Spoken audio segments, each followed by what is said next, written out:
दोस्तों नमस्कार। क्या मोदी सरकार के खिलाफ अब कोई बोलने वाला नहीं रह गया है? क्योंकि अभी तक अगर पार्लियामेंट की बात की जाए 92 सांसदों को सस्पेंड कर दिया जा चुका है। बहुत बड़ा सवाल उठता हुआ दिखाई देता है। ये सारे मांग जिस चीज को लेकर कर रहे थे, क्या उस मांग को पूरा नहीं किया जा सकता था? क्या अमित शाह अपना बयान संसद के अंदर नहीं दे सकते थे सुरक्षा चूक को लेकर? इसके बाद सवाल उठता हुआ दिखाई देता है कि क्या अब बीजेपी नेताओं को, बीजेपी सांसदों को आजादी मिल गई है अपने तरीके से काम करने की, अपनी मनमानी करने की? और आखिर में मैं एक सवाल रखना चाहूंगा आपके सामने, जहां पर गोदी मीडिया को लेकर सवाल है कि क्या विपक्ष की आवाज पे अब गोदी मीडिया लगातार मिट्टी डालने का काम करेगी? जैसे ही संसद से 78 सांसदों को सस्पेंड किया गया, उसके बाद आपको याद दिलाने लगी गोदी मीडिया टोटल, अगर बात की जाए 1989 की। राजीव गांधी के समय में ये जाकर आपको बताने की कोशिश कर रहे थे कि ऐसा पहली बार नहीं हुआ। 1989 में भी ऐसा ही देखने को मिला था, जब कहा जा सकता है कि 63 सांसदों को सस्पेंड कर दिया गया था। लेकिन तब में और अब में क्या फर्क था, इस पर भी बात करना चाहूंगा। गोदी मीडिया जिस तरीके से काम कर रही है उसे जरूर सुनिएगा, एक एक करके बात करेंगे, हर एक सवालों का जवाब मैं आपको दूंगा। सबसे पहले पहला सवाल जो मैंने आपके सामने कहा था कि क्या अब बीजेपी सरकार या मोदी सरकार की अगर बात की जाए उसके सामने कोई बोलने वाला नहीं रह गया।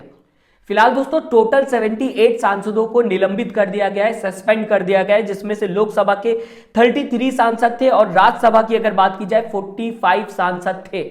इनकी टोटल अगर गिनती की जाएगी तो 78 नंबर आता हुआ दिखाई देता है। इससे पहले 14 सांसदों को सस्पेंड किया गया था और टोटल अगर आप कर ले 78 प्लस 14 करेंगे आप तो 92 सांसदों को टोटल इस सेशन में निलंबित यानी कि सस्पेंड कर दिया जा चुका है।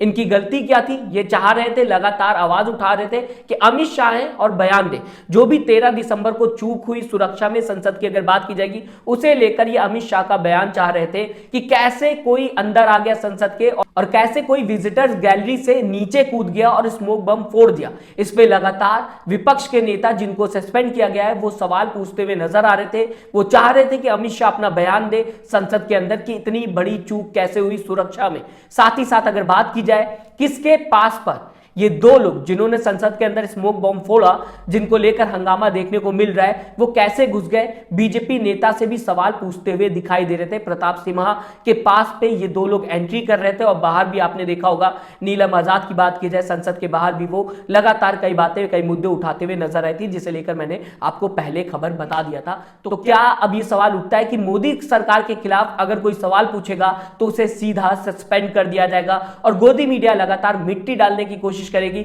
विपक्ष की आवाज पे?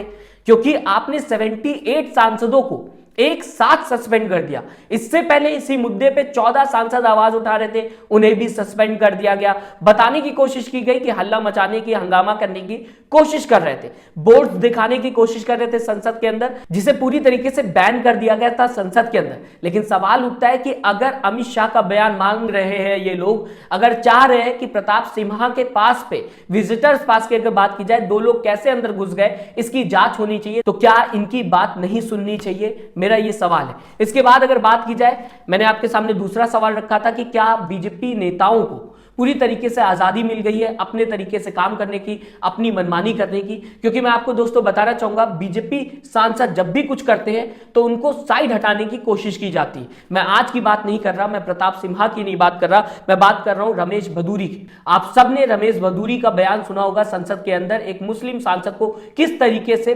बयान में गंदी गंदी गालियां देते हुए नजर आए थे, लेकिन इसके बाद उन्हें वार्निंग देकर छोड़ दिया गया।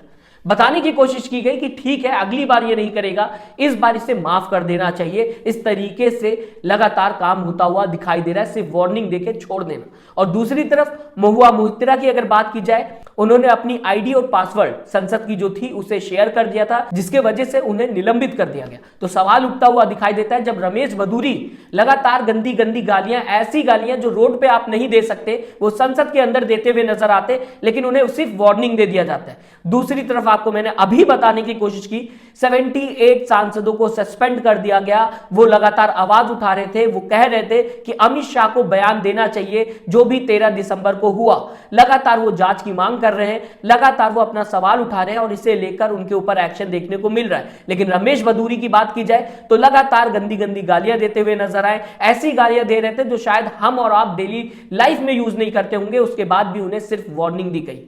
क्या संसद की गरिमा का उल्लंघन रमेश भदौरी ने नहीं किया? इसके बाद प्रताप सिम्हा की अगर मैं बात करूं तो उनके विजिटर पास पे 13 दिसंबर को 2 लोग संसद के अंदर आए थे, विजिटर्स गैलरी में बैठे थे और उसके बाद वहां से नीचे कूदे, स्मोक बॉम्ब फोड़ने की कोशिश की। तो क्या उनको लेकर भी अब सवाल या फिर यह कहा जाए जांच नहीं होनी चाहिए? संसद में जिस तरीके से सुरक्षा में बड़ी चूक देखने को मिली और विजिटर पास किसका था? बीजेपी नेता का था। तो कहा जा सकता है बीजेपी नेता को एक तरीके से आजादी मिल गई है, वो कुछ भी करें, वो कुछ भी मनमानी करें, उनके ऊपर कोई भी एक्शन अब नहीं लिया जाएगा। जिस तरीके से 2 एग्जांपल सामने आते हुए दिखाई दे रहे हैं, एक तो रमेश भदौरी का है जो अपशब्दों का प्रयोग करते हुए संसद के अंदर दिखाई दिए, दूसरी अगर बात की जाए प्रताप सिम्हा जिनके विजिटर पास पे 2 लोग संसद के अंदर घुसे और स्मोक बॉम्ब फोड़ दिया, सुरक्षा में बड़ी चूक देखने को मिली। लेकिन क्या इनका नाम अब मीडिया में अगर बात की जाए या फिर संसद के अंदर उछलता हुआ दिखाई दे रहा है? क्या इन पे बात हो रही है? क्या इनके ऊपर एक्शन लिया जा रहा है? शायद नहीं। आखिरी बात मैं रखना चाहूंगा गोदी मीडिया को लेकर। गोदी मीडिया लगातार अब आपको बताने की कोशिश कर रही है कि 1989 में भी ऐसे देखने को मिला था जब राजीव गांधी की सरकार थी। आपको लगातार ये बताने की कोशिश की जा रही कि ये पहली बार मुद्दा देखने को नहीं मिला। अब आपको दोस्तों मैं बता दूं 1989 में क्या देखने को मिला था और अभी क्या देखने को मिल रहा है। 1989 में अगर बात की जाए तो 15 मार्च 1989 को लगातार आवाज उठते हुए दिखाई दे रही थी जब former prime minister Indira Gandhi की हत्या की जांच के लिए आयोग की रिपोर्ट को पेश करने पर जमकर हंगामा देखने को मिला था। 15 मार्च 1989 को यह हंगामा देखने को मिला था। इंदिरा गांधी को लेकर उनकी जांच जो हो रही थी उसे लेकर हंगामा देखने को मिल रहा था, जहां पर 63 सांसदों को सस्पेंड कर दिया गया था। लेकिन उस समय क्या हुआ था मैं आपको दोस्तों बता दूं, जो गोदी मीडिया आपको नहीं बता रही। गोदी मीडिया लगातार ये बताने की कोशिश कर रही है कि भैया उस समय भी 63 सांसदों को निलंबित कर दिया गया था, सस्पेंड कर दिया गया था। लेकिन उनको बचे हुए हफ्ते के लिए, यानी कि एक हफ्ते में जितने दिन होते हैं और जो बचे हुए दिन थे उतने दिनों के लिए सस्पेंड किया गया था। मात्र 3 दिनों के लिए सस्पेंड किया गया था, ना कि पूरे सेशन के लिए। अभी पूरे सत्र के लिए, पूरे सेशन के लिए सस्पेंड कर दिया गया है। एक पूरा सेशन होता है और सोचिएगा एक हफ्ता होता है, हफ्ते में बचे हुए दिन के लिए सस्पेंड किया गया और एक पूरे सेशन के लिए सस्पेंड कर दिया गया। तो आप समझ सकते हैं उस समय 1989 की अगर बात की जाए 3 दिन के लिए 63 सांसदों को सस्पेंड किया गया था और आज की अगर बात की जाए 78 सांसदों को पूरे सेशन के लिए सस्पेंड कर दिया गया। इसी के साथ मैं आपको बताना चाहूंगा 1989 में अगर बात की जाए जो भी सस्पेंडेड सांसद थे उन्हें अध्यक्ष से माफी मांगनी थी और उसके दूसरे दिन ही उनका जो सस्पेंशन था वो हटा दिया गया था, यानी कि उसे रद्द कर दिया गया था। 1989 की मैं बात करूं, माफी मांगने के बाद अध्यक्ष से उनका सस्पेंशन जो था वो रद्द कर दिया गया था। लेकिन आज ऐसा देखने को नहीं मिल रहा है। आज 92 सांसदों को पूरे सेशन के लिए निलंबित कर दिया गया है और गोदी मीडिया पत्रकार आपको बताने की कोशिश कर रहे हैं कि पहले भी ऐसा देखने को मिला था। पहले और अब में बहुत फर्क आ गया है। पहले जो देखने को मिला था वो 3 दिन के लिए था और अब पूरे सेशन के लिए निलंबित कर दिया गया है सांसदों को। तो फर्क साफ है। आप अपनी राय जरूर दीजिएगा, हमें बताएगा आप कैसे देखते हैं जब 92 सांसदों को पूरे सेशन के लिए निलंबित कर दिया जाता है, क्योंकि वो लगातार सुरक्षा को लेकर आवाज उठा रहे थे। लेकिन जिसके पास पर 2 लोग संसद के अंदर घुसे, स्मोक बॉम्ब फोड़ा, उसके ऊपर कोई भी सवाल उठता हुआ नहीं दिखाई दे रहा है। गोदी मीडिया के हालात तो आप सबको पता है। दोस्तों आप हमें कमेंट करके जरूर बताइएगा आप पूरी खबर को किस तरीके से देखते हैं। क्या सच में यह मांग गलत है कि अमित शाह को संसद के अंदर आके बयान देना चाहिए, या फिर यह मांग बहुत बड़ी हो गई जिसके वजह से 92 सांसदों को सस्पेंड कर दिया गया पूरे सेशन के लिए? राय जरूर दीजिएगा, हमें बताएगा आपकी विचारधारा क्या है। साथ ही साथ चैनल को सब्सक्राइब और वीडियो को लाइक करना ना भूलिएगा। दोस्तों अपना ध्यान रखिएगा। नमस्कार। चैनल को लाइक, शेयर एंड सब्सक्राइब करें और बेल आइकन दबाना ना भूलें।